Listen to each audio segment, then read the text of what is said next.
الفاتحہ۔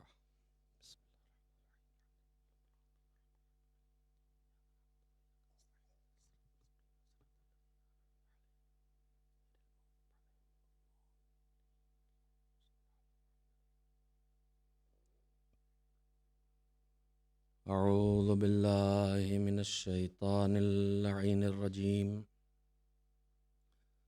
بسم اللہ الرحمن الرحیم، الحمد للہ رب العالمین، والعاقبۃ للمتقین، والجنۃ للموحدین، والنار للملحدین،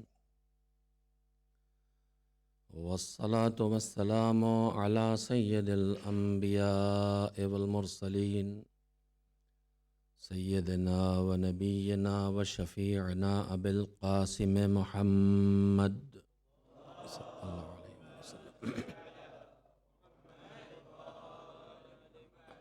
وآلہ الطیبین الطاہرین المعصومین المظلومین، واللعنة الدائمة الباقية على أعدائهم أجمعين من الآن إلى يوم الدين.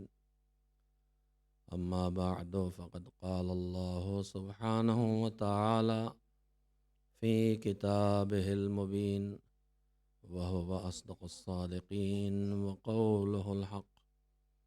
بسم الله الرحمن الرحيم. وما آتاكم الرسول فخذوه وما نهاكم عنه فانتهوا واتقوا الله إن الله شديد العقاب. صلوات بھیجیے محمد و آل محمد علیہ السلام پر۔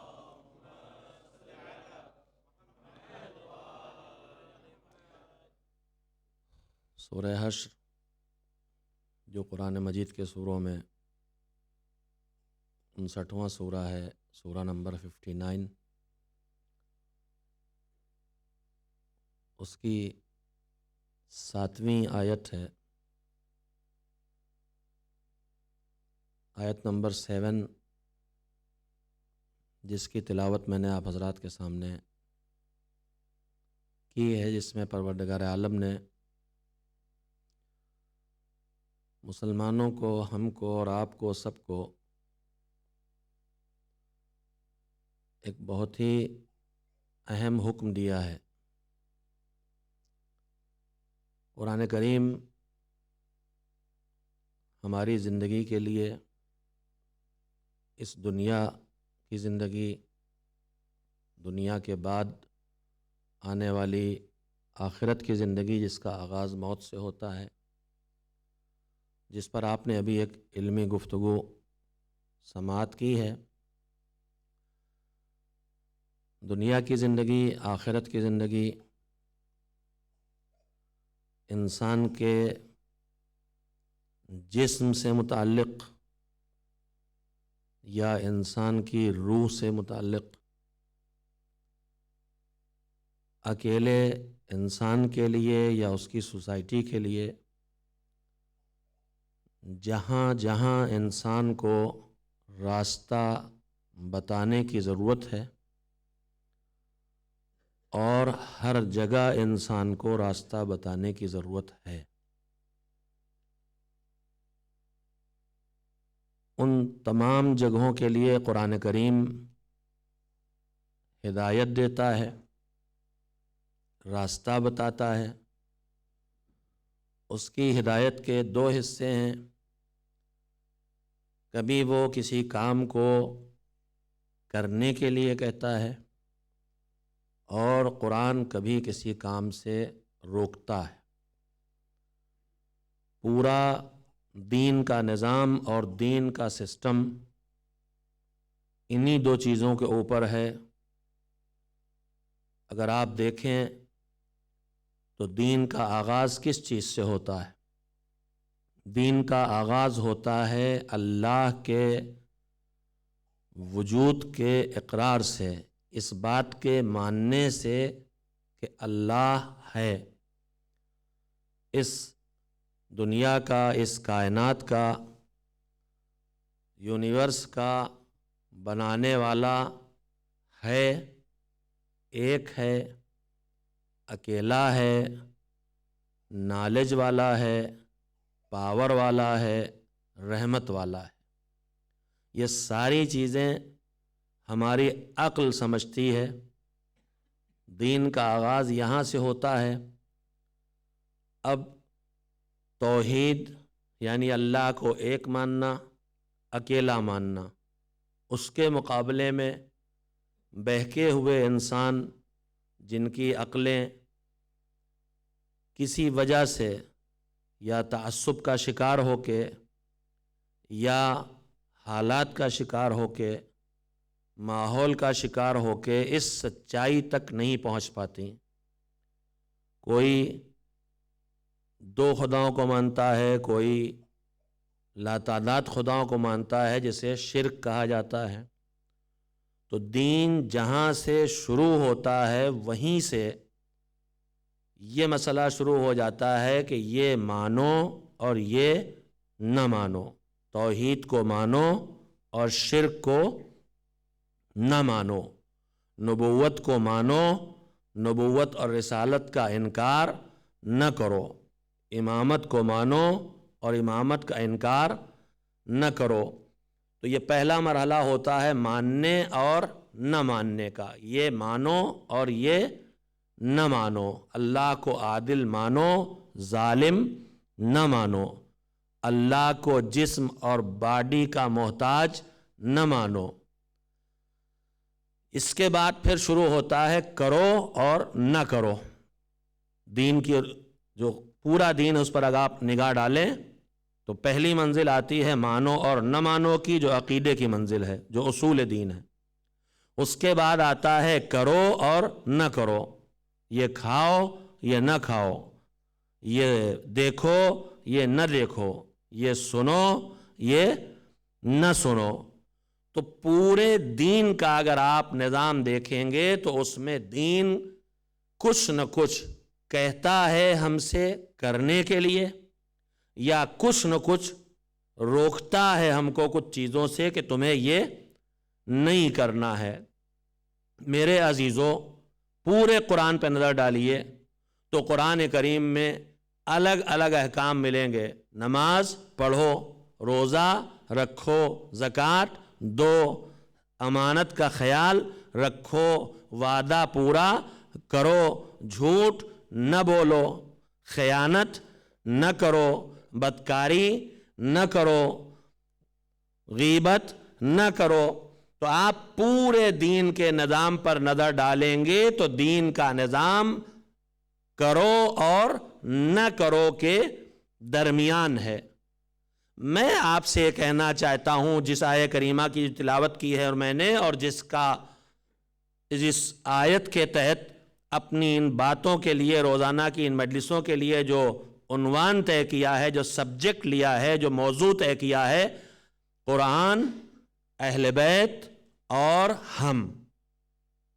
اس گفتگو کے آغاز میں، اس بات کے شروع کرنے میں میں آپ سے یہ کہنا چاہتا ہوں کہ یہ جو کرو اور نہ کرو کا مسئلہ ہے، اس میں کہیں کہیں ہم الجھ جاتے ہیں کہ آخر اتنی پابندیاں دین کیوں لگا رہا ہے۔ ہر جگہ یہ کرو یہ نہ کرو، یہ کھاؤ یہ نہ کھاؤ، یہ پہنو یہ نہ پہنو، یہ سوچو یہ نہ سوچو، یہ دیکھو یہ نہ دیکھو۔ کبھی کبھی ہمارا جوان یہ کہتا ہے کہ دین کے ساتھ زندگی بسر کرنا آج کی دنیا میں ممکن نہیں ہے، اتنی پابندیاں اس میں ہیں کہ اس کے ساتھ جینا ممکن نہیں ہے۔ میرے عزیزوں، اس بات کو اکثر ہمارے جوان زیادہ کہتے ہیں کہ بھائی دین کے ساتھ جینا بڑا مشکل ہے، دین کی پابندی کے ساتھ جینا بڑا مشکل ہے، اس میں تو قدم قدم پہ پابندی ہے، آزادی ہے ہی نہیں اس میں۔ جو دوسروں کو دیکھیے، جو جی چاہتا ہے کرتے ہیں، جو جی چاہتا ہے کھاتے ہیں، جہاں جی چاہتا ہے جاتے ہیں، جس کے ساتھ جی چاہتا ہے رہتے ہیں۔ ہمیں مذہب ہر چیز سے روکے دے رہا ہے۔ پزا میں جاؤ تو یہ والا پزا نہ کھانا، اس میں گوشت ملا ہوا ہے، اس دکان اس ہوٹل میں جا کے کھانا نہ کھانا، وہاں شراب پی جاتی ہے، اور دیکھو بوائے فرینڈ لڑکی نہیں رکھے گی اور لڑکا گرل فرینڈ نہیں رکھے گا، سب ہیں، سب کے ساتھ ہیں۔ ہم لوگوں کو ہر چیز سے مذہب نے روک دیا، جئیں تو کیسے جئیں؟ ہمارے دین میں آزادی کم ہے، پابندی زیادہ ہے. یہ سوچ ہے. آپ زبان سے کہیں چاہے نہ کہیں، لیکن نوجوانی میں خاص کر کے ہم یہی سوچتے ہیں کہ ہمارے دین میں آزادی کم ہے اور پابندی زیادہ ہے. میں آپ کے خدمت میں ایک چھوٹا سے حساب لگوانا چاہتا ہوں. اللہ نے ہمارے تمام کاموں کو 5 حصوں میں بانٹا ہے. دیکھیے، میں نے بیٹھتے وقت گھڑی نہیں دیکھی ہے، تو جب بیٹھتے ہی وقت گھڑی نہیں دیکھی تو اترنے کے لیے بھی گھڑی کیا دیکھیں گے؟ مگر آپ کے چہروں پہ تو ابھی سے 12 بجے ہیں، تو اس حساب سے تو مجلس ہونا ہی نہیں چاہیے تھی. ایک صلوات بھیجیں تاکہ ذرا صحیح وقت پہ آ جائیں چہرے.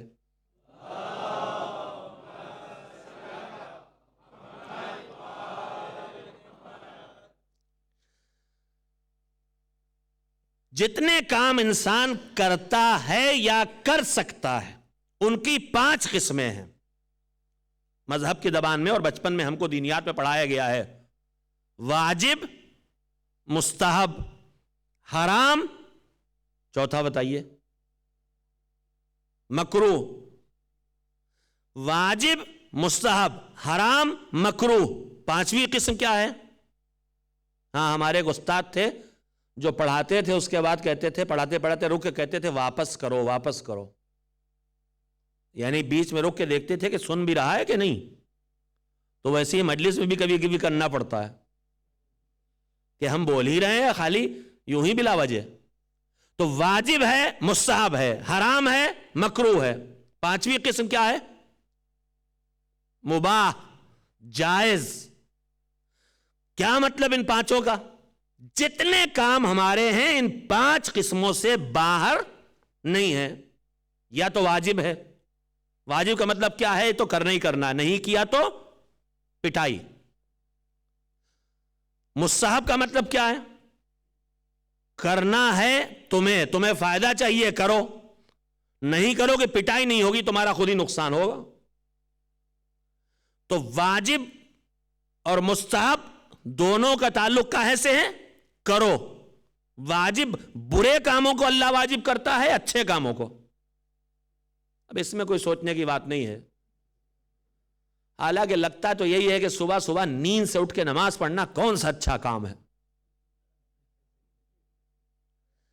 تو واجب اور مستحب ہمیشہ وہ کام ہوتے ہیں جو اچھے ہوتے ہیں. کس کے لیے اچھے؟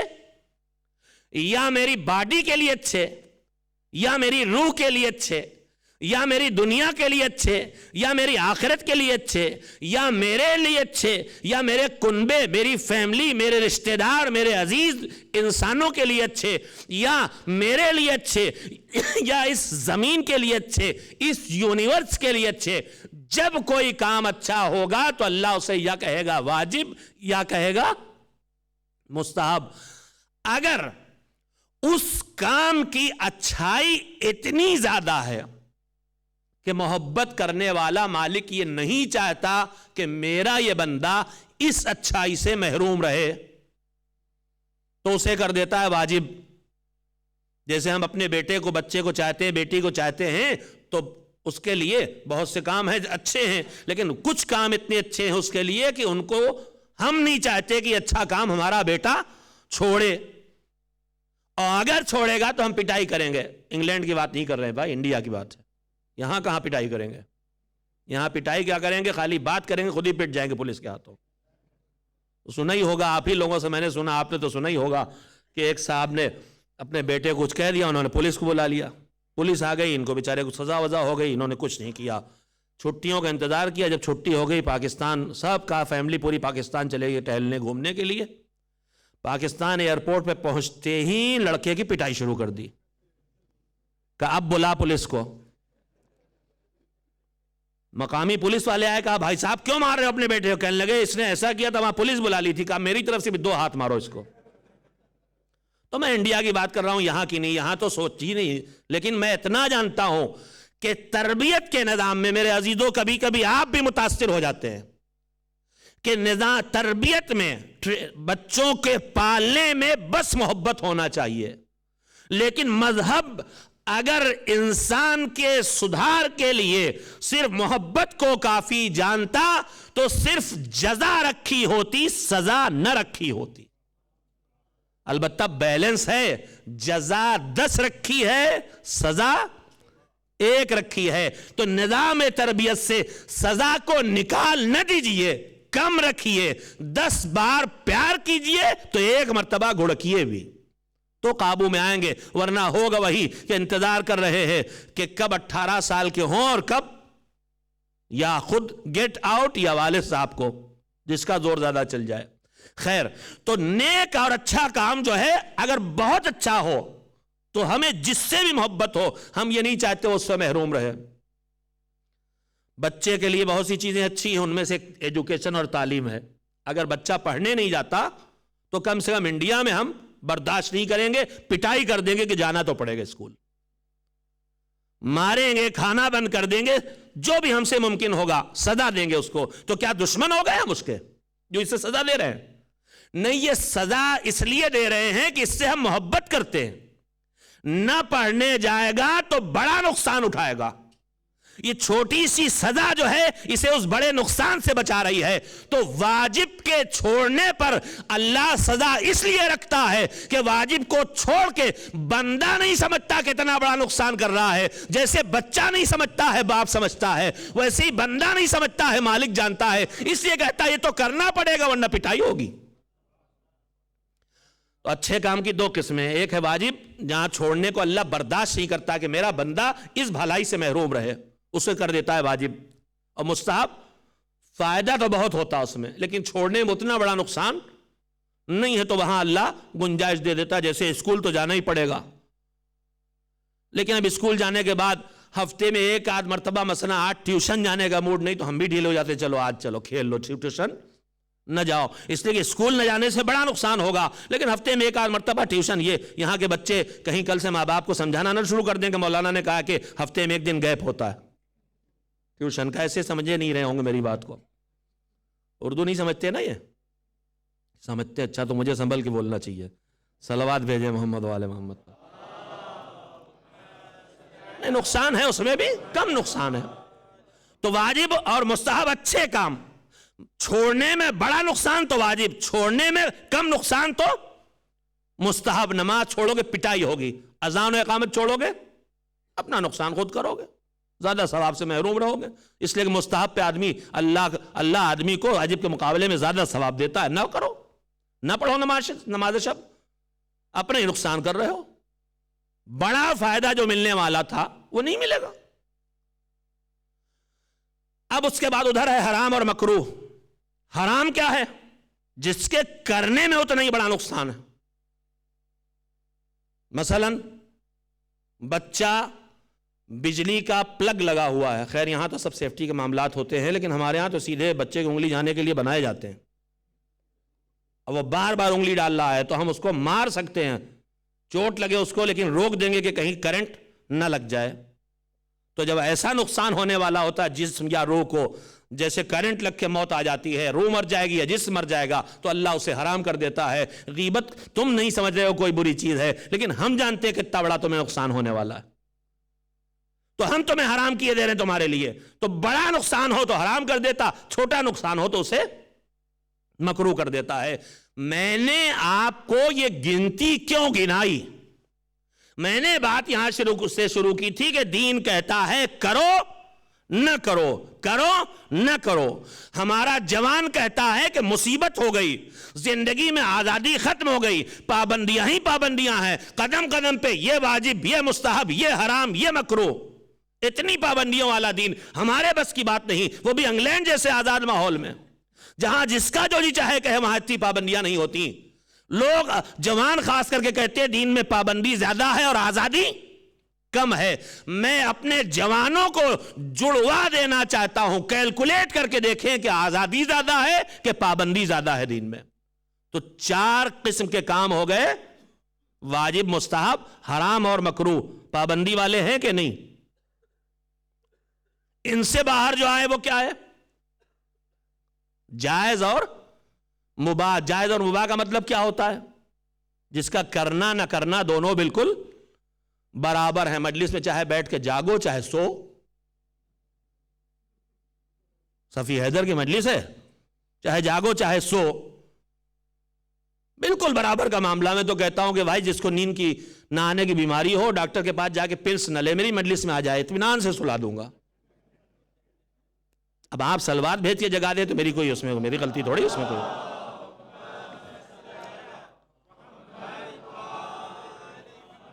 خیر سلوات بھیجنے میں آپ نے خیال رکھا کہ زیادہ نیند نہ ٹوٹنے پائے، ہلکی سے بھیجی بس، ایسے بھیج دیے سب لوگ جاگ جائیں.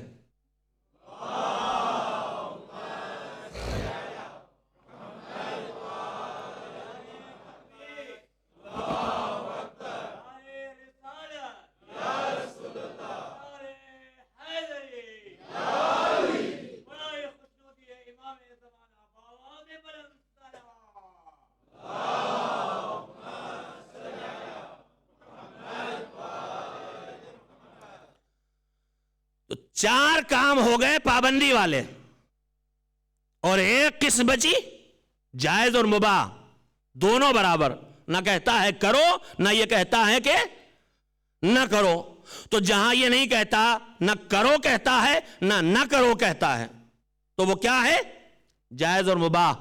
کہیں گے مولانا آپ تو بیٹھے تھے گنانے کہ آزادی زیادہ ہے، آپ نے تو گنا دیا پابندی زیادہ ہے. 4 قسمیں ہو گئی پابندی والی، اور ایک قسم بچی آزادی والی. نہیں رکیے، اتنی جلدی نہیں ہاروں گا. یہ جو 4 قسمیں پابندی والی ہیں، ان کو پھر سے بتائیے مجھے. سب پابندی والی ہیں، اسٹرکٹ نہیں، مستحب چھوٹ والی پابندی ہے. مستحب کرو ہے لیکن چھوٹ ہے نہ کرو. اذان و اقامت کہو کہ ثواب ملے گا، نہ کہو کوئی گناہ نہیں، سزا نہیں ملے گی. مکروہ نہ کرو اچھا ہے لیکن کرو گے تو کوئی سزا نہیں ہے. تو جہاں پابندی تھی وہاں پھر 2 قسمیں نکل گئیں. پابندی ہے مگر چھوٹ کے ساتھ، تو پابندی تو نہیں رہی نا.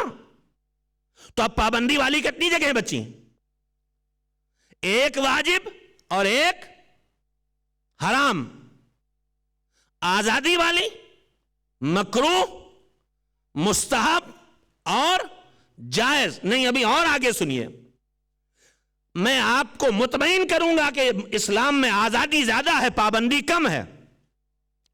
5 قسمیں ہو گئی ہمارے کاموں کی. ہم نے کہا جب اللہ نے قسمیں بنا دی ہیں تو چلو مجتہد سے اس کی ایک لسٹ بنوا لیں، انٹرنیٹ پہ ڈال دیں، سب لوگوں کو پتہ چل جائے، پوری دنیا کو، کہ واجب کیا ہے، مستحب کیا ہے، حرام کیا ہے، مکروہ کیا ہے. کتابوں میں ادھر ادھر لکھا ہوا ہے، لوگ ڈھونڈ نہیں پاتے ہیں. سیدھے مرجع تقلید سے کہیں آپ فہرست بنا کے دے دیجئے جو عالم وقت ہے. چلیے مرجع تقلید کو لکھ کے بھیج دیا، ایک لسٹ بنا دیجئے، اور چھپی ہیں کتابیں. واجب کیا ہے، حرام کیا ہے، یہ کتابیں فہرست کے حساب سے بھی چھپی ہیں. لیکن میرے عزیزوں، اب میں جو بات کہہ رہا ہوں چیلنج کے ساتھ، ہم نے عالم کو، فقیہ کو، مجتہد کو، جو اس زمین پر اس وقت سب سے زیادہ دین کا جاننے والا ہے، امام نہیں ہے، اس کے امام معصوم کے علاوہ جو لوگ ہیں ان میں سب سے زیادہ دین کا جاننے والا ہے، ہم نے اس سے کہا یہ 5 قسمیں ہیں، 5 قسموں کی لسٹ بنا دیجئے. واجب کتنے ہیں، مستحب کتنے ہیں، حرام کتنے ہیں، مکروہ کتنے ہیں، مباح اور جائز کام کتنے ہیں. تو بڑے سے بڑا مجتہد بھی کہے گا واجب کے فہرست مجھ سے لے لو،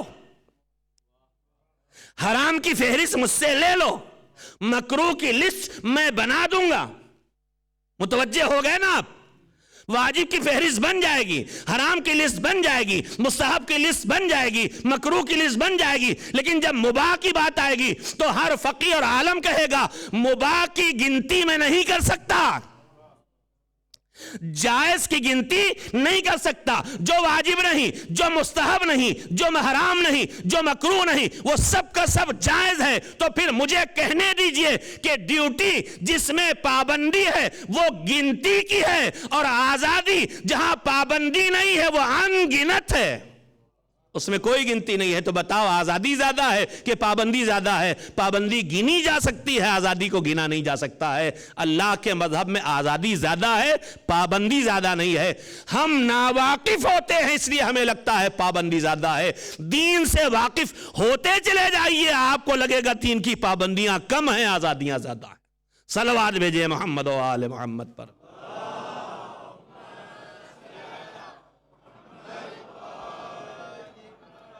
تو میں نے گفتگو آپ کی خدمت میں شروع کی تھی کہ قرآن کریم پورے مذہب اور اس کے بعد معصومین جن کے ارشادات اور حدیثیں ہیں جو دین پانے کا ذریعہ ہیں، حدیث اور قرآن، یہ دو ہی چیزیں تو ہیں ہمارے دین، ہم تک دین پہنچانے کا ذریعہ، دین سیکھنے کا ذریعہ، دین کو سمجھنے کا ذریعہ، یہی دو چیزیں ہیں بس۔ ایک اللہ کی کتاب قرآن ہے، اور ایک اس کے بھیجے ہوئے وہ ہادی، وہ راہبر جو اللہ کی مرضی کے بغیر کچھ بولتے نہیں تھے، ان کی سیرت ہے، ان کے الفاظ ہیں، ان کا کردار ہے، ان کے اعمال ہیں، ان کی خاموشی ہے، ساری چیزیں دلیل ہیں۔ تو اب قرآن کریم پہ اگر آپ نظر ڈالیں تو ساری آیتوں کے مقابلے میں جس آیت کی تلاوت میں نے کی ہے اس میں ایک بہت بڑا فرق ہے۔ اور آیتوں میں کہیں ایک حکم کی بات ہے، کہیں دوسرے حکم کی، کہیں تیسرے حکم کی، کہیں کئی کام کرنے کے لیے کہا ہے، کہیں کئی کاموں سے روکا ہے، لیکن یہاں گنتی نہیں گنائی اللہ نے۔ ما آتاکم الرسول فخذوہ وما نہاکم عنہ فانتہوا، پورے دین کا خلاصہ یہ ہے، توجہ دیں، پورے دین کا خلاصہ یہ ہے کہ جو پیغمبر دے وہ لے لو، اور جس کام سے پیغمبر روک دے اس سے رک جاؤ۔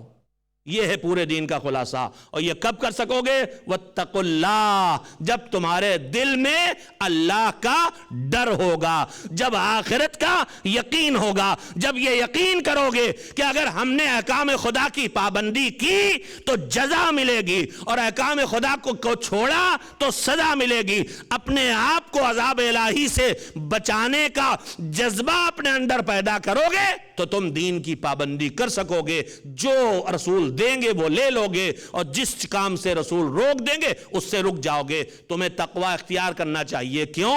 ان اللہ شدید العقاب، خالی رحمان اور رحیم نہیں ہے، وہ بہت سخت ترین عذاب و عقاب کرنے والا بھی ہے۔ میرے عزیزوں، میں نے آپ کی خدمت میں جو عنوان طے کیا، قرآن، اہل بیت اور ہم، وہ اسی لیے کہ اللہ کے رسول نے ہم کو کیا دیا۔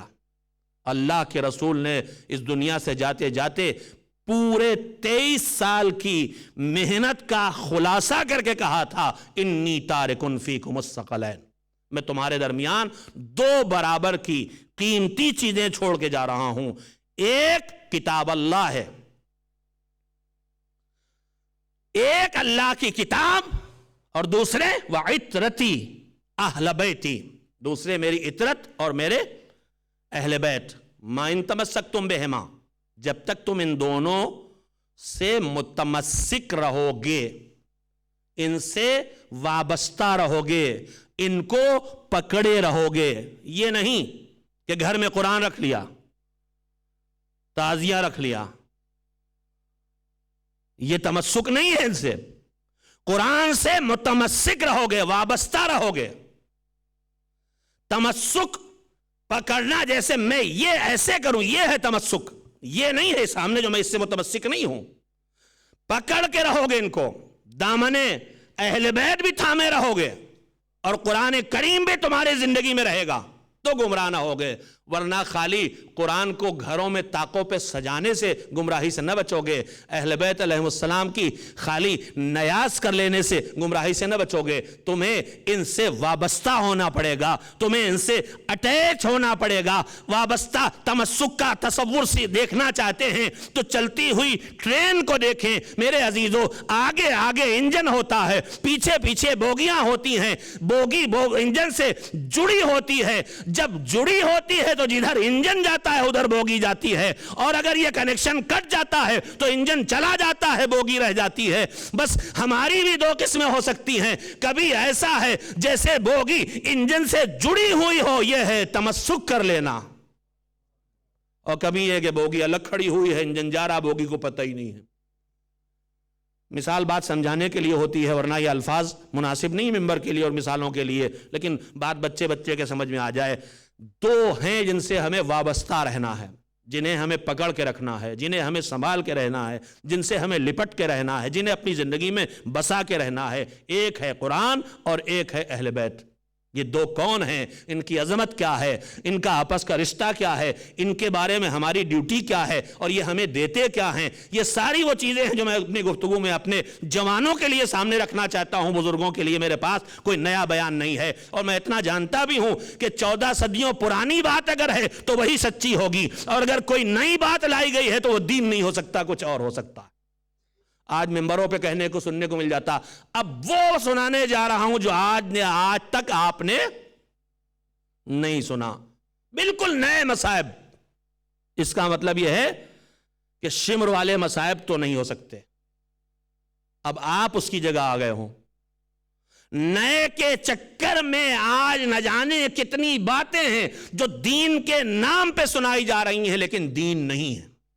اسی ممبر سے، اسی خطابت میں، اسی شاعری میں آپ ممبروں سے کیا یہ نہیں سنتے کہ اکثر شاعر کہتا ہے میرا کہنا یہ ہے، اکثر خطیب کہتا ہے، ذاکر کہتا ہے میرا کہنا یہ ہے. جب ممبر پہ کوئی کہتا ہے اب یہ عقیدے کا سے سنیے تو میں ڈرنے رکھتا ہوں کہ اب یقیناً کوئی بات خلاف عقیدہ کہنے والا ہے. ہم کون ہوتے ہیں کہنے والے ممبر پہ آ کے کہ میرا کہنا یہ ہے، میرا ماننا یہ ہے، میرا سوچنا یہ ہے، میرا عقیدہ یہ ہے. میرے عزیزو، یہ ممبر اپنے عقیدے، اپنی سوچ، اپنی فکر کے لیے یہ نہیں ہے. ہم یہ کہنے والے نہیں ہوتے کہ میرا ماننا یہ ہے، میرا عقیدہ یہ ہے، میرا خیال یہ ہے. ہماری ڈیوٹی ہے اللہ کا کہنا یہ ہے، رسول کا کہنا یہ ہے، اہل بیت کا کہنا یہ ہے. جو ان کا کہنا ہے وہی ہمارا کہنا ہے، جو ان کا ماننا ہے وہی ہمارا ماننا ہے. لہذا نئے کے مجھ سے امید نہ رکھیے گا. ہوں گی سب پرانی باتیں، لیکن ہوں گی انشاءاللہ کام کی باتیں. اور میرے پیش نظر میرے بزرگ نہیں ہیں، میرے جوان ہیں. اور اگر میں بزرگوں کا خیال رکھ کے آج وہ باتیں نہ بیان کروں جو جوانوں کے لیے کام کی ہیں اور بزرگوں کے لیے پرانی باتیں ہیں تو پھر دین یہیں پہ رک جائے گا. اگر ہمارے بزرگوں نے، جو آج کے بزرگ ہیں کل یہ جوان تھے، ان جوانوں کا خیال نہ کیا ہوتا تو آج یہ بزرگ ہو کے معلومات والے نہ ہوتے. لہذا مجھے بزرگ اجازت دیں گے کہ میں اپنے جوانوں کے لیے باتیں کر سکوں. ایک صلوات بھیجے محمد و آل محمد علیہ السلام پر. ہمیں قرآن سے وابستہ رہنا ہے اور ہمیں اہل بیت سے وابستہ رہنا ہے. وقت جو ہے وہ دھیرے دھیرے کم ہوتا چلا جا رہا ہے، اور بہرحال ماشاءاللہ سے مجلس کافی دیر سے ہو رہی ہے، آپ کافی دیر سے بیٹھے ہوئے ہیں. مجموعی طور پر مجلس کا وقت ختم ہو چکا ہے. مجموعاً مجلس کو 1 گھنٹے اور سوا گھنٹے کے اندر ختم ہو جانا چاہیے. اس میں آپ نے مرثیہ بھی سنا، سوز بھی سنا، بچوں کے تقریر بھی سنی، مولانا کی علمی تقریر بھی سنی، اور میری بکھری ہوئی گفتگو بھی آپ برداشت کر رہے ہیں. زیادہ طولانی نہیں ہونا چاہیے. میں بات کو ختم کر کے کل پر چھوڑتا ہوں. میرے عزیزوں، مگر اتنا کہنا چاہتا ہوں، 2 چیزیں ہیں جو پیغمبر چھوڑ کے گئے، اور اللہ کہتا ہے ما آتاکم الرسول فخذوہ، جو پیغمبر دے تم کو لے لو. اللہ کا پیغمبر ہمیں کیا دے کے گیا؟ انی تارکن فیکم الثقلین. 2 چیزیں، مگر خالی چیزیں نہیں کہا، ثقلین، برابر کی، بھاری، اونچی، ہلکا پھلکا نہیں ہے کچھ کہ یوں ہی دے دیا. انی تارکن فیکم الثقلین، بھاری چیزیں. اگر ان سے کچھ اور عظیم ہوتا، ان سے کچھ اور برتر ہوتا جو پیغمبر اپنی امت کو دے سکتے تو وہ دے جاتے. کہا بس ثقلین. اس کا مطلب اس کائنات میں ان سے بھاری اور اونچی اور عظمت والی چیز کوئی نہیں ہے. ایک اللہ کی کتاب کہ جو پہاڑوں پہ نازل ہوتی تو ٹکڑے ٹکڑے ہو جاتے، اور دوسرے اہل بیت کہ جن کے سینوں میں یہ کتاب امانت بن کے آئی ہے تو اس امت تک پہنچ سکی ہے. اللہ کی کتاب، اور ان سے زیادہ قیمتی ہے کوئی؟ ان سے افضل، ان سے برتر ہے کوئی؟ کل تفصیل آپ کی خدمت میں رکھوں گا. آج صرف ایک جملہ کہنا چاہتا ہوں کہ میرے عزیزو، ہم اپنی زندگی میں جتنی نعمتیں ہیں ہمارے پاس سب اللہ کی دی ہوئی، لیکن نعمتوں کی 2 قسمیں ہوتی ہیں. کچھ نعمتیں آدمی محنت کر کے زحمتیں اٹھا کے پاتا ہے، اور کچھ نعمتیں اسے بغیر زحمت کے مل جاتی ہیں. باپ فقیر تھا، تنگ دست تھا، غریب تھا، سائیکل پر پیدل تھوڑا سے سامان لے کے، ہمارے درمیان ایسے لوگ آج بھی موجود ہیں، تھوڑا سے سامان لے کے دکان سپلائی شروع کی اور ترقی کر کے ملینر بلینر ہو گیا. اس کے پاس جو دولت آئی ہے محنت سے آئی ہے. لیکن اس کی اولاد کو جو ملی بغیر محنت کے مل گئی. دونوں کے انداز میں فرق ہوتا ہے کہ نہیں؟ جو محنت سے کماتا ہے سنبھل کے خرچ کرتا ہے، اور جو فری میں بغیر محنت کے پا جاتا ہے وہ بے توجہی سے اڑاتا ہے. تو یہ انسانی مزاج ہے کہ قیمتی سے قیمتی چیز کی بھی ناقدری کرتا ہے جب اسے بغیر زحمت کے مل جائے، اور چھوٹی سے چھوٹی چیز کی بھی قدر کرتا ہے جب زحمت کے ساتھ حاصل کرے. میں بہت چھوٹی سی مثال آپ کو دوں، گھروں میں تجربہ ہوتا رہتا ہے. ٹوتھ پیسٹ، کم سے کم میں اپنے کو جانتا ہوں کہ میں برش پر اتنا لوں گا جتنی مجھے ضرورت ہے، اور کوشش کروں گا کہ اس سے زیادہ نہ نکلے اور گرے نہیں. اور میرا بچہ نکالے گا زور سے دبائے گا، برش کے اوپر بھی چڑھے گا، دائیں بائیں بھی گرے گا. دونوں کے برتاؤ میں کیا فرق ہے؟ میں نے کسی جگہ پڑھا تھا کہ اگر آپ مزاجوں کو فرق دیکھنا چاہتے ہیں تو گھر کی خواتین اور مردوں میں، مرد ٹوتھ پیسٹ یوز کرے گا تو پیچھے کی طرف سے دھیرے دھیرے دبا کے آگے تک لائے گا، اور خواتین جو ہیں کہیں بھی بیچ پہ دبا دیں گی. میں نے کتاب میں پڑھا ہے، ریسرچ ہے، کہا اس کی وجہ یہ ہے کہ یہ جو خرچ کر رہا ہے، البتہ یہ شاید ریسرچ ہمارے ملک کی ہوگی، یہ اس لیے قدردانی کر رہا ہے کہ کما کے لاتا ہے، اور وہ اس طرح اس لیے خرچ کر رہی ہیں کہ وہ کہاں کما کے لائے، ان کو کیا پریشانی.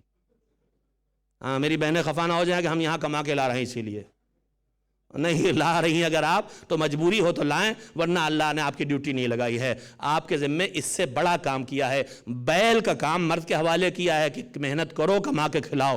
آپ کے ذمے ماں کا کام رکھا ہے. آپ کا کام زیادہ عزت کا کام ہے، زیادہ اونچا کام ہے.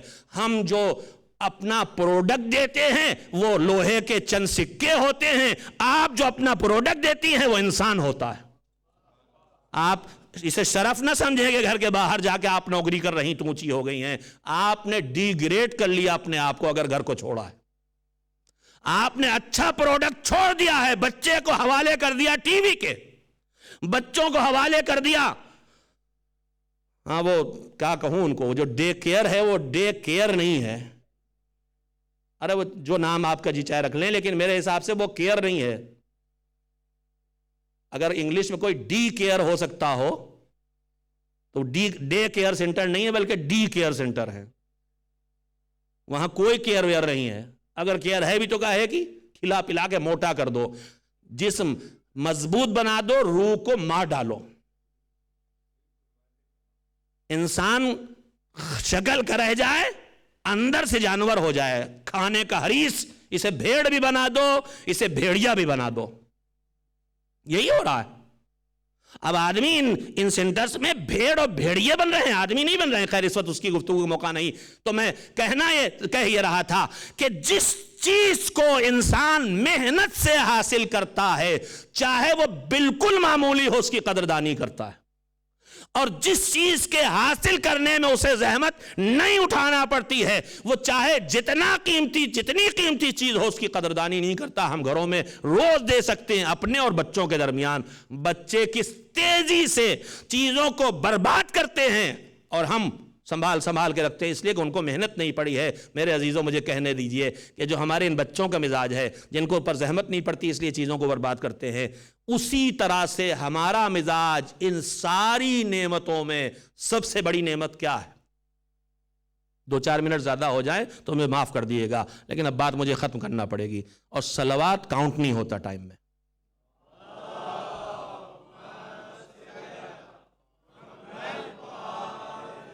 جیسے روایت میں ہے کہ آدمی جو زندگی اور لائف لے کے آتا ہے وہ پوری زندگی کے کام جو کرتا ہے اسی میں سے لیس کیا جاتا ہے. لیکن جب زیارت سید الشہداء کے لیے جاتا ہے تو جتنا ٹائم زیارت کے لیے خرچ کرتا ہے اس کی زندگی میں اس کو اللہ کاؤنٹ نہیں کرتا، الگ سے دیتا ہے. تو ویسے ہی ہم یہ امید رکھیں گے آپ سے کہ آپ نے جو ہمیں مجلس کا ٹائم دیا اس میں صلوات کو کاؤنٹ نہیں کریں گے، صلوات کا ٹائم الگ رکھیں گے. ایک صلوات مل جل کے بھیجیں محمد والے محمد.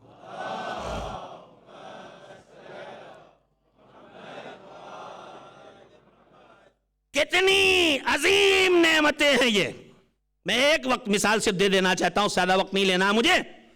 ہمارے آپ کے پاس اللہ کی دی ہوئی نعمتیں بے حساب ہیں، گن نہیں سکتے. جو فقیر ہے وہ بھی نہیں گن سکتا. جو ہم اللہ نے جو ہمیں بہت نعمتوں سے نوازا ہے، حیثیت والے ہیں، مکان، گاڑی، اولاد، صحت، ان کی بات نہیں کر رہا ہوں، جو ہماری نگاہ میں بالکل لاچار اور فقیر ہیں، وہ بھی اللہ کی دی ہوئی نعمتوں کو گن نہیں سکتے. ان کی رگوں میں جب تک خون دوڑ رہا ہے. ایک زبان چلنے میں کتنی نعمتوں کا استعمال ہم کر رہے ہیں، کوئی جانتا ہے؟ گنے گا ہم میں سے؟ دیکھنے میں، سننے میں نعمتوں کو گن نہیں سکتے. مگر ان ساری نعمتوں میں سب سے قیمتی نعمت کون سی ہے ہمارے اور آپ کے پاس؟ مومن کی بات کر رہا ہوں. چھٹے امام حضرت جعفر صادق علیہ السلام کے پاس ایک شخص آیا.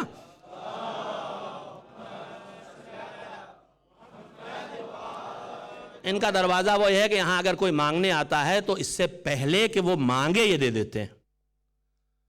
اور کہتے ہیں، روایات ہیں، کبھی کہتے تھے لکھ دے دو، کبھی روایات دیکھیں گے آپ کے دروازے کے پیچھے سے عطا کر دیا. کہا مولا سامنے کیوں نہیں آتے؟ کہا تمہارے چہرے پہ جو مانگنے کی وجہ سے کیفیت پیدا ہوئی شرمندگی کی، مجھ سے برداشت نہیں ہوتی میں اسے دیکھوں. میں نہیں دیکھ سکتا اس کو. جو تمہارے چہرے پر ایک شرمندگی ہوگی وہ میں نہیں دیکھنا چاہتا، نہیں دیکھ سکتا. ان کے دروازے سے خالی ہاتھ واپس نہیں آ جاتا تھا. لیکن کبھی کبھی انہوں نے تھوڑی دیر روکا ہے دینے سے پہلے. کیوں؟ اس لیے کہ سبق سکھانا تھا، ہدایت دینا تھی. ایک شخص ہے، اس نے کہا مولا بہت غریب ہوں. کہا نہیں تم غریب نہیں ہو. وہ حیرت زدہ ہو گیا. اس نے کہا مولا نہیں میں سچ کہہ رہا ہوں. کہا نہیں نا تم غریب نہیں ہو، غلط کہہ رہے ہو. اب جتنا مولا کہہ رہے تم غریب نہیں ہو، نادار نہیں ہو، اتنا ہی وہ اصرار کر رہا ہے. جب امام کی بات نہیں سمجھ سکا، میں بھی نہیں سمجھتا، آپ بھی نہیں سمجھیں گے ابھی اگر پہلے واقعہ نہیں سنا ہے. کہا غریب نہیں ہو تم. وہ ماننے پہ تیار نہیں. کہا مولا سچ کہتا ہوں، فاقے ہیں گھر میں، بالکل کچھ کھانے کو نہیں. مولا کہہ رہے نا تم فقیر نہیں ہو، تم غریب نہیں ہو، تم غلط کہہ رہے ہو. جب وہ کسی طرح نہیں مانا تو جہاں گفتگو ہو رہی تھی وہاں سامنے کوئی پہاڑی تھی. ہو سکتا مدینے میں ہی واقعہ ہو، احد یہ جو بھی پہاڑی رہی ہو، مدینے میں چاروں طرف پہاڑیاں ہیں. مولا نے کہا یہ سامنے پہاڑ دیکھ رہے ہو؟ کہا ہاں مولا. کہا میں ابھی اس پہاڑ کو سونے کا بنا دیتا ہوں. اب یہ اس کے لیے کوئی تعجب کی بات بھی نہیں تھی. جس کا دادا کہے کہ میں اشارہ کروں تو مٹی کی دیوار سونے کی ہو جائے تو مٹی کی دیوار سونے کی ہو جائے، اس کا پوتا بھی کر سکتا ہے. جس کے دادا کہیں کہ ہاتھ دھلانے والے سے کیا گر رہا، وہ کہے پانی گر رہا. کہا نہیں دیکھو موتی گر رہا ہے. تو دکھائی دے موتی. تو کیا کر رہا؟ کہا پانی سرکار. کہا نہیں دیکھو ہیرے جواہرات گر رہے ہیں. تو دیکھیں تو اس کے گھر میں کوئی مشکل نہیں ہے. تو اس نے سوچا چلو پہاڑ مل جائے گا، اب تو دنیا میں ہم سے بڑا کوئی نہیں رہے گا. سونے کا پہاڑ کا میں سونے کا پہاڑ تو میں یہ جو پہاڑ ایسے سونے کا بنا کر دے دوں گا، مگر ایک شرط ہے. اس نے سوچا کیا شرط ہو سکتی؟ کہا مولا بتائیں. کہا میں یہ پہاڑ سونے کا بنا کے تمہیں دے دوں گا، لیکن میری ایک شرط یہ ہے کہ تمہارے دل میں جو ہماری محبت ہے وہ نکال دو. اس نے کہا مولا یہ نہیں ہوگا، یہ نہیں ہو سکتا. توجہ نہیں دی آپ نے. وہ اپنے کو کیا کہہ رہا تھا؟ میں غریب ہوں، میں فقیر ہوں. مولا نے کہا ہماری محبت دل سے نکال دو، اہل بیت کی محبت دل سے نکال دو، پھر یہ سونے کا پہاڑ لے لو. اس نے کہا یہ نہیں ہو سکتا. مولا نے کہا پھر آج سے اپنے کو فقیر نہ کہنا. جس کے پاس اتنی بڑی دولت ہو کہ سونے کے پہاڑ کے بدلے میں نہ لے، وہ غریب کہاں ہوا کرتا ہے؟ تو میرے عزیزوں یہ دولت اتنی بڑی ہے کہ اس سے بڑی کوئی دولت نہیں ہے. محمد و آل محمد کی محبت بڑی دولت ہے، اللہ کی کتاب بڑی دولت ہے. لیکن چونکہ یہ ہم کو بغیر زحمت کے مل گئے ہیں، نہ خون بہا ہے ہمارا، نہ گلے کٹے ہیں ہمارے، نہ زحمتیں اٹھانا پڑی ہمیں، لہذا چھوٹی چھوٹی نعمتیں تو ہم ان کی قدردانی کرتے ہیں، مگر ان دو بڑی نعمتوں کی قدردانی ہمارے گھروں میں کم ہوتی ہے. طاقوں پہ قرآن رکھے رہتے ہیں، اٹھا کے پڑھنے کا خیال نہیں آتا ہے. اہل بیت آواز دے کے دین کی طرف بلاتے رہتے ہیں اور ہم ان کی آواز کی انسنی کر کے دین کو توڑتے رہتے ہیں اور اپنی مرضی کی زندگی بسر کرتے رہتے ہیں. بس میں اس سے زیادہ آج آپ کا وقت نہیں لوں گا. میں اسی موضوع پر آپ کی خدمت میں آگے گفتگو کرنا چاہتا ہوں کہ ہمارا رویہ اور برتاؤ جو اہل بیت کے ساتھ اور جو قرآن کے ساتھ ہونا چاہیے وہ کیا ہے، اور جو ہے وہ ہم خود دیکھیں، ہم خود سمجھیں، اور اس کے بعد پھر اللہ کے اس حکم کے بارے میں تولیں کہ وہ کہتا ہے ما آتاکم الرسول فخذوہ، جو اللہ کا رسول تمہیں دے اسے تم لو. ایسا تو نہیں ہے کہ وہ ہمیں دے کے گئے اور ہم نہ لے رہے ہوں، اور ایسا تو نہیں ہے کہ جب وہ ان کا تحفہ ہم نہ لیں تو کہیں یہ مصیبت الٹی ہمارے اوپر نہ آ جائے. میں ان کے تفصیلی تذکرے آپ کی خدمت میں عرض کروں گا. آج صرف اتنا کہنا چاہتا ہوں، میرے بچوں، میرے جوانوں، قدر کرو جو تمہیں ماں کی گود سے مل گیا. اس کی قیمت پہچانو جو تمہیں باپ کی انگلی پکڑ کے مل گیا. تم اس ایئر کنڈیشن ہیٹنگ کے ساتھ اس روم میں بیٹھ کے جس دین کو سیکھ رہے ہو، اس دین کو تم تک پہنچایا جنہوں نے ہے، ان کے خون سے مٹی میں پانی کی جگہ خون ملا کے دیواریں بنائی جاتی تھی. یہ دین اس مشکل سے تم تک پہنچا. ان کو دیواروں کے درمیان زندہ چن دیا جاتا تھا، مگر انہوں نے دین نہیں چھوڑا، تب یہ دین ہم تک اور آپ تک پہنچا ہے. ہم دین کی قدردانی نہیں کرتے ہیں اس لیے کہ ہمیں بڑی آسانی سے مل گیا ہے، لیکن مشکل. اگر کربلا نہ ہوتی، یہ دین ہم تک آیا ہوتا. آپ نے ابھی دیکھا ہے، ابھی تذکرہ سنا ہے، شہزادی کا تذکرہ، بی بی سکینہ کا تذکرہ، ان کی مادر گرامی جناب رباب، جو ساری زندگی پھر جتنے دن زندہ رہیں دھوپ میں بیٹھی. اور جب کوئی کہتا تھا کہ چلیے سائے میں بیٹھیے، تو 6 مہینے کے لال کو کربلا میں چھوڑا تھا، اس کو بھی دھوپ میں چھوڑا تھا. اور 3 سال کی بچی سکینہ کو شام میں چھوڑا تھا. لیکن کبھی یہ نہیں کہتی تھی کہ میری بچی شام میں رہ گئی، میرا بیٹا اصغر 6 مہینے کا پھول جیسا بیٹا تھا، کربلا کی دھوپ میں تھا. بڑا مشکل کام ہے. ہم ننھے سے بچے کو گود میں لے کے چلیں، ذرا سے تیز دھوپ ہو تو رومال سر پہ ڈال دیں گے، چھتری کر لیں گے، جو ممکن ہوتا ہے کر لیتے ہیں. کیسا کلیجہ تھا شہزادی رباب کا، 6 مہینے کا پھول کربلا کی دبتی ہوئی زمین پہ.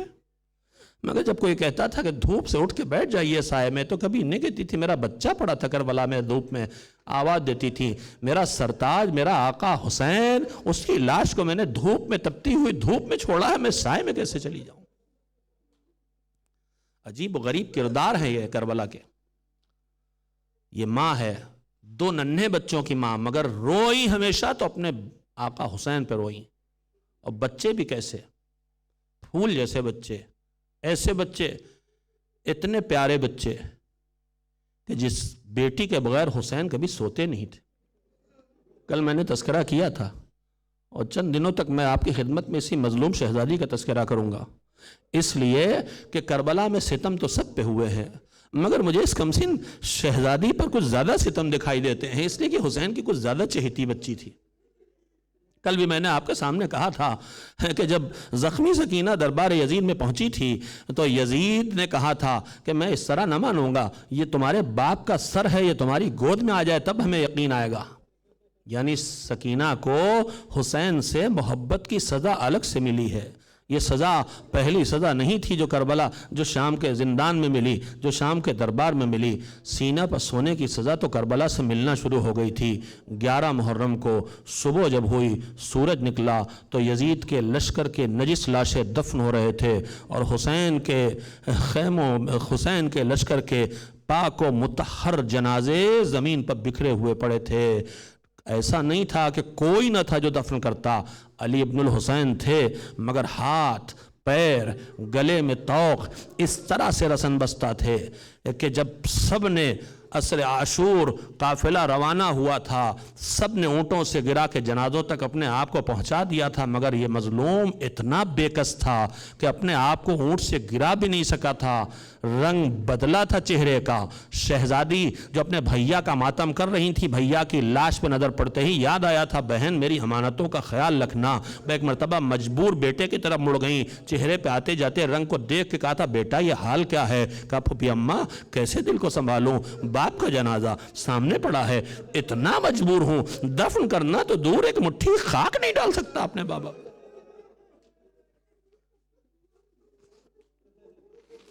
11 محرم کو سارے لاشیں دفن ہو گئے.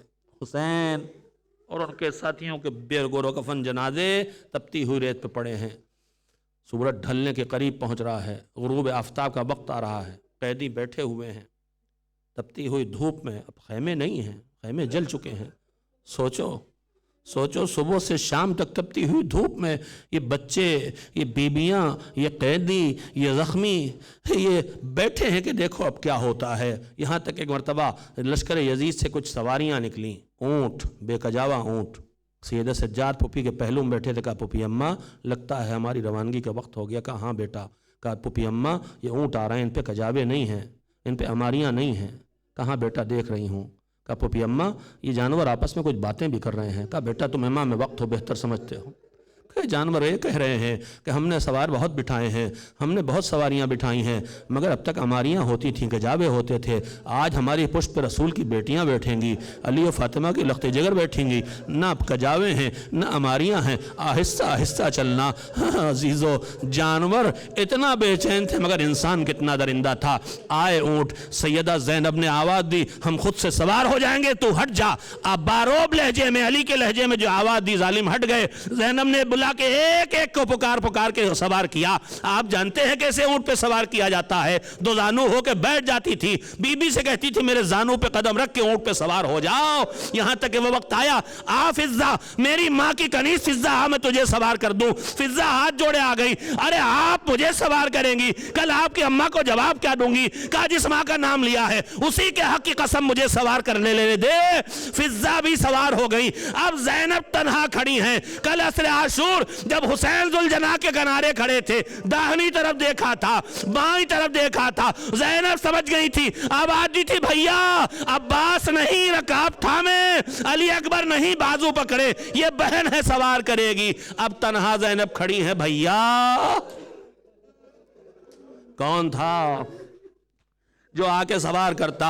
بی بی خود سے سوار ہوئی، قافلہ چلا، تھوڑی دور چلا تھا، ایک مرتبہ ظالم شمر آگے آیا۔ صاحب ریاض القدس نے لکھا ہے، کہا میں نے سنا اس قافلے میں حسین کی کوئی بیٹی ہے جس کا نام سکینہ ہے، اور جو اپنے باپ کے سینے پہ سوتی تھی۔ کسی نے کہا ہاں وہ اپنی ماں پھوپھی کی گود میں بیٹھی ہے۔ اس نے ایک مرتبہ اونٹ کو بٹھایا، ننھی سکینہ کو ماں کی گود سے کھینچا، سکینہ تڑپی، اماں بچا لو، پھوپھی اماں بچا لو، بھیا بچا لو۔ ظالم نے 3 سال کی کم سن بچی کا بازو پکڑا، ایک ننگی پیٹ کا اونٹ بٹھایا، ننھی سے بچی کو اس پر بٹھایا، اونٹ کو آواز دی اٹھ کھڑا ہو۔ اب جو اونٹ اٹھا تو چھوٹی سے ننھی سے بچی لڑکھڑائی، اماں بچا لو، بھیا بچا لو، مگر سب کے ہاتھ رسن سے بندھے ہوئے ہیں۔ اونٹ چلتا ہے، بچی لڑکھڑاتی ہے، بار بار آواز دیتی ہے، بچا لو بھیا گر جاؤں گی، بچا لو اماں گر جاؤں گی، بچا لو پوپھی اماں گر جاؤں گی۔ تھوڑی دور قافلہ چلا تھا، ظالم نے قافلہ روکا، میں سمجھا رحم آ گیا ہے، ماں کو واپس کر دے گا، مگر ایک ظلم کی داستان اور لکھی گئی۔ اونٹ کو بٹھایا، ننھی سکینہ کو سینے کے بل لٹایا، رسیوں سے جکڑ دیا، اب تو نہ گرو گی۔ ارے قافلہ جب چلا، ننھا سے سینہ، اونٹ کی پیٹھ، سینہ زخمی ہو گیا، پسلیاں کھل گئیں، کرتا خون میں ڈوب گیا۔ چند منزلوں کے بعد جو سکینہ اتاری گئی تو خون سے کرتا چپکا ہوا تھا، سینہ زخمی تھا، باپ کے سینے پر سونے کی سزا مل رہی تھی یتیم حسین کو۔ ہاں، یہ صرف اس لیے ستایا جا رہا ہے کہ حسین اس بچی سے بہت پیار کرتے تھے۔ وَسَيَعْلَمُ الَّذِينَ ظَلَمُوا أَيَّ مُنْقَلَبٍ يَنْقَلِبُونَ۔ ألا لعنة الله على القوم الظالمين۔ إلهي بحق الزهرة وأبيها وبعلها وبنيها اللهم تقبل منا إنك أنت السميع العليم۔ پروردگارا، محمد و آل محمد علیہ السلام کا واسطہ ہماری اس نیکی کو اور تمام نیکیوں کو قبول فرما لے۔ الہی ہماری خطائیں، گناہ، معصیت بہت زیادہ ہیں، مگر تیرا کرم اس سے زیادہ ہے۔ معبود، اسی دنیا میں ہمیں توفیق توبہ استغفار عطا فرما اور ہماری توبہ کو قبول کر لے، خطاؤں کو، گناہوں کو معاف کر دے، آخرت کی سزا پہ معلق نہ فرما۔ بار الہ، ہم سب محتاج ہیں، اپنی حاجتوں کے لیے ہم نے دعائیں کی ہیں، مالک ہماری دعاؤں کو بحق معصومین سن لے، ہماری حاجتوں کو پورا فرما دے۔ بحق بیمار کربلا ہم میں جو بیمار ہیں انہیں شفا عنایت فرما۔ بحق اسیران اہل حرم، دنیا بھر میں پھیلے ہوئے مومنین و مومنات، بالخصوص عراق کے مظلوم مومنین و مومنات کی حفاظت فرما، مزارات مقدسہ کی حفاظت فرما، جو مزارات منہدم ہوئے ہیں ان کی تعمیر کے وسائل فراہم فرما، ہم کو ان کی تعمیر میں شرکت کی توفیق عنایت فرما۔ جن ظالموں نے نقصان پہنچائے معبود، ان ہاتھوں کو کاٹ دے، ان حکومتوں کو نیست و نابود کر دے، پرچم اسلام کو سر بلند فرما، پرچم کفر و نفاق کو سرنگوں فرما۔ شہدائے کربلا کا واسطہ جو دنیا سے جا چکے ہیں ان کی مغفرت فرما، انہیں جوار آل محمد میں جگہ عنایت فرما۔ معبود ہم سب کو توفیق حج و عمرہ و زیارت عنایت فرما۔ الہی عصر غیبت میں ہمیں ایسی زندگی کی توفیق دے کہ بعد ظہور اپنے مولا کی خدمت میں حاضری دے سکے اور ان کے خادموں میں ہمارا شمار ہو سکے۔ نعت میں حسین، ماتم اسیران اہل حرم۔